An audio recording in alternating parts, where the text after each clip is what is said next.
Hey guys, it's Gus, and I think just about every player in the game is doing ancient dragon hunts, and I host every single day. I host in Zone and Alliance chat, and a lot of the Alliance members are doing dragon hunts, so I get a lot of people from Zone as well. And I've noticed some trends, and maybe this video may help you out. Uh, I do know that a lot of the experienced players will be like, "This is all garbage, Gus. What are you doing?" But this is I'm seeing that a lot of people don't know this. So let's see if I can help you out just a little bit. There's about 10 quick tips. So the first is you want to use this overload, the Dragon Slayer, the blue one. It gives 10% damage, and what's great about this is it's not a damage buff, it's an additional damage hit. And what's good about this, two things. It's cheap and it lasts forever. So if you notice, I have a 1 hour, 50 minutes, 55 seconds on. And if you go to my inventory, I got one more right here with 2 hours. And I did a video on this in the past. Most people know this. But if you take it off, it goes back into your stack with this one. And it resets the time. So it lasts forever. So when I put it back on, you notice it says 2 hours. Now I'm gonna take it off because I'll forget to take it off. And you just go to the gem monger, and you go for myself, and he's dirt cheap. And I don't believe the 5% green one and the 10% blue one stack. I might be wrong. Just go ahead and get the one Dragon Slayer, 465 guild marks. That's dirt cheap. So you want to use that. And the second thing is you really want to use these ancient dragon potions. And I don't know what they are on the other platforms, but on PS4 they're dirt cheap. Just type in ancient, and they're 980 diamonds each, 1,000 diamonds each. They last for 10 minutes. It's 10% additional damage. These don't override any other consumables. And if you die, it doesn't go away, it stays. I mean, these 1,000 diamonds is an amazing investment on these things. And if you're gonna use the Dragon Slain, I use both of them. I use the Dragon Slain and the Scroll Protection. These are well, okay. These are actually more expensive, but I use them both. You can use them both. They don't override each other because not dying helps the DPS do more damage. And sorry, I'm not a tank, everybody, so I don't have a lot of tank tips. I do, but I'll be talking on my butt probably. Um, so I know not everybody agrees with this. In a perfect group, you would have arguably one tank running. No, no, I'll take that back. Mastercraft all the way. So Mastercraft weapons, you don't need the new ones. You can use the old ones. They're dirt cheap on PS4. A lot of them are 300k or less, and these are such a good investment because they'll last you for years in your Neverwinter career. Yeah. These Fae have absolutely no use outside the game, except for unscaled content, which is the majority of not the content, and most end gamers don't have the Fae wood versions. So just get the cheap old ones. Crafters are still making them. And what these do is when everybody's using them, everybody gets a 10% damage boost. The healer heals 10% harder. The tank takes 10% less damage. Everybody takes 10% less damage. These are such a good, very good weapons to use. And the reason I like them is I host randomly. I never PM'd anybody. Well, except Stormy. Thanks, Stormy. I've never PM'd anybody to join my runs. I just ask, and the first people who want to join, I take them. So typically, I'll get one, two, three inexperienced players, and these MC weapons help them survive longer. Now, in an ideal group, it could be argued not to use them, but in the vast majority of the gameplay, these weapons are amazing. I have had some people I've invited to runs where I've asked for them and they didn't have them, and I removed them. I know we would have beat it without them, but I'm usually hosting 6 or 10 runs at a time, and I'm thinking how these weapons will benefit 10 runs. And everybody else who joined the run joined with the expectation that everybody's running MC weapons, and that's not fair to everybody for somebody to interlope on the run under the premise they're going to use them and not use them. So you don't have to use them. I host, I ask for them, and if they don't want to get them or use them, they don't have to join. It's not a big deal. But over hundreds and hundreds and hundreds of runs, which I've done, I just like how these perform, especially with running with people you don't know. MC weapons. You're also all five players you want running a debuff artifact. Now, typically, we have two DPS sets that benefit to the DPS classes, the demo and the Mythalar. I could run either, but I always just run an off artifact because I'm hosting and I don't want to ask people to switch as much as possible. So, the demo, I don't really like the demo though, but it works. It's better than nothing. The frozen is not a DP is not a debuff. It's dog shit. I don't let them wear it. Uh, why is that? Because it has a very small radius, and there's a very good chance it won't hit everybody. So not everybody's getting that buff.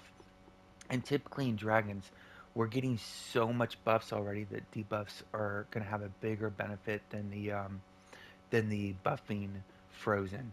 Yeah, yeah, yeah, I got it. You're set, blah, blah, blah. Who cares? It's the group effort.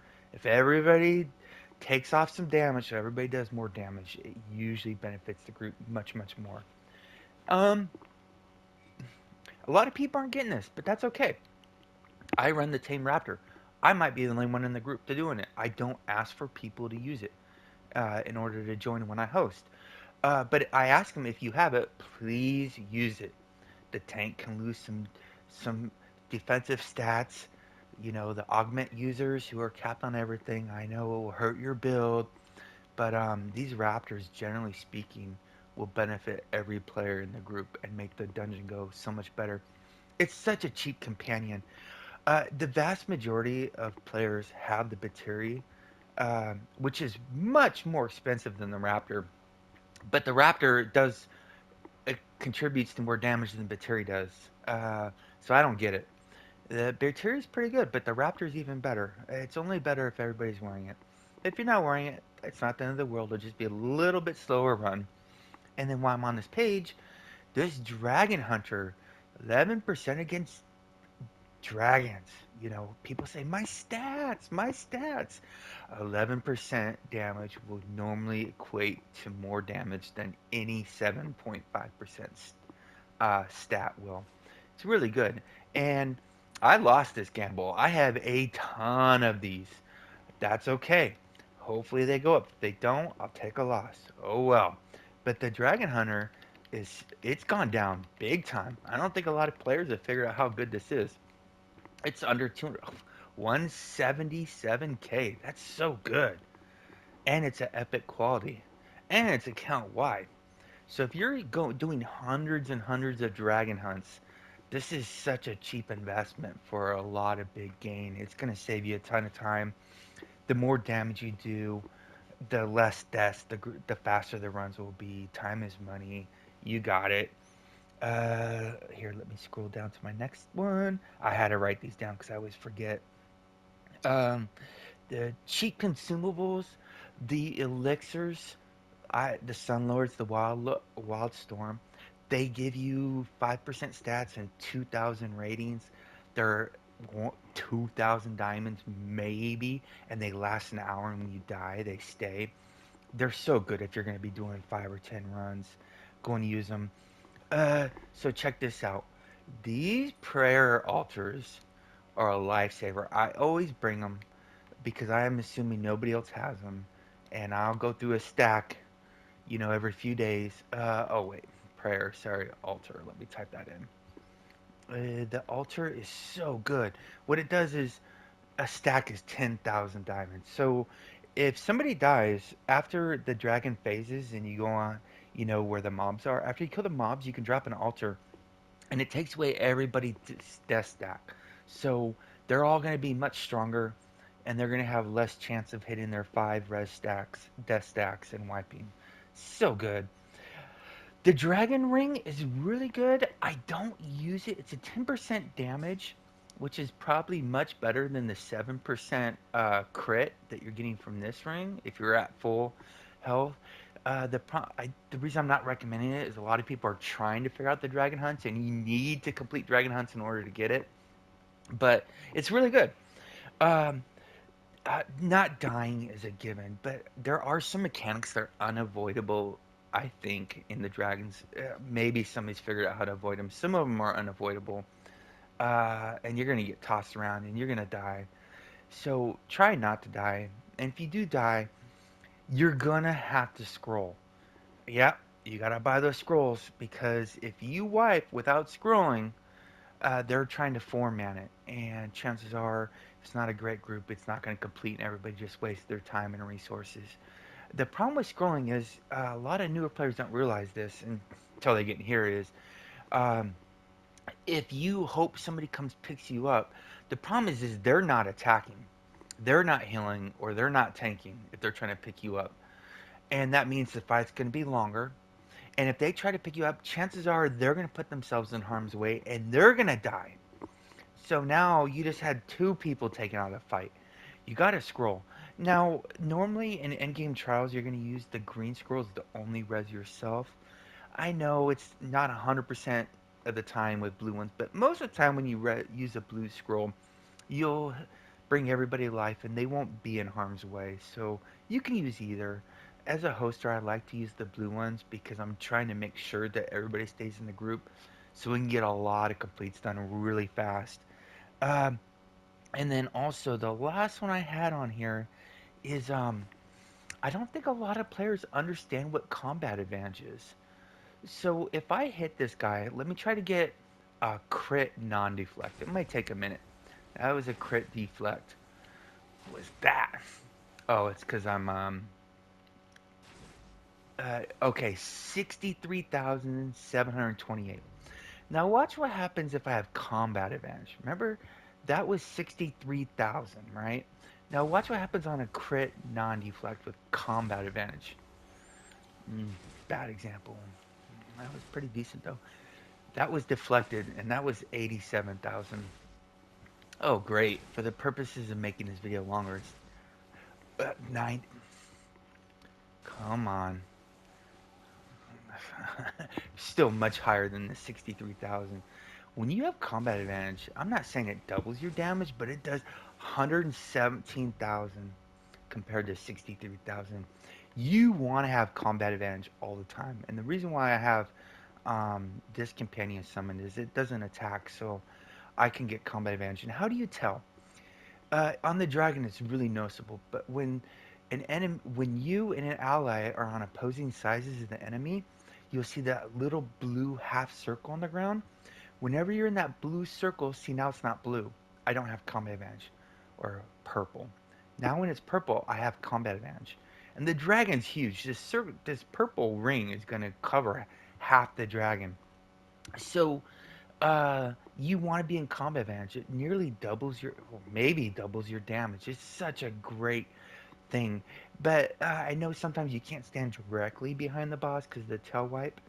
But if you get that combat advantage, it's going to make you do so much more damage. Now, sometimes I'll attack without combat advantage because there will be red in the combat advantage area. But if there's not, I'll delay attacking to get to the blue part because the attacks just do so much more damage. And when you compound that with 5 debuffs, 5 MC weapons, and all these buffs we're getting from the overload and the Dragon Slayer potion, your damage just skyrockets. I'll take any 3 DPS when I host, or any 2 DPS with me, because if everybody's doing the right thing, new players, average players become great players. And we will make it through every single time. I have never failed except one time when the tank disconnected. And even then it would still be possible, but the group wasn't ideal. But that's okay. He came back in and we did like 5 more runs. So the dragon runs, if everybody does the right thing and does these debuff artifacts, not frozen, not envenomed, not staff of flowers, but the five debuffs, they will go really well. And it's like Aragon tested, these new blades don't stack with the old knives. Uh, A lot of times I'm trying to get them to equip something else, and they may not know English or whatever. But they don't stack, so you got to look through everybody's debuffs. And every time I go into a dungeon when I'm hosting, it takes like 3 or 4 minutes to sort everybody out. But when you're doing 6 or 10 runs and they're 5 minutes each, that little bit of prep saves so much work because one run, it's not worth it to host one run. You got to host a bunch. Uh, Public queue, holy jeez. So last week, it was funny because I was telling everybody in the alliance as I was doing it. I wanted to do a public queue and see how big of a nightmare it was. Took 38 minutes to queue. And we got in there. In phase one, a DPS died, didn't scroll. That DPS was out. So we were four manning it. 19 minutes to complete with a 38-minute wait. Oh my gosh, I could have done like 7, 8 runs in that time. Public queuing. Ew. And as a DPS, generally there's a lot of us. So if you host it, it's so much better than waiting in the public queue, and you'll get runs, especially if you're in a busy alliance. Because I host in zone chat and alliance chat just to fill up faster, and it just gives you street cred when you host. It's public queue is just asking for a headache, asking for a nightmare. Take control of your gaming experience and host it. Well, that's all I got. But if you got any other tips, feel free to post below so anybody reading them can learn how to do the dragon hunts even better. Stay classy, Neverwinter. See you soon.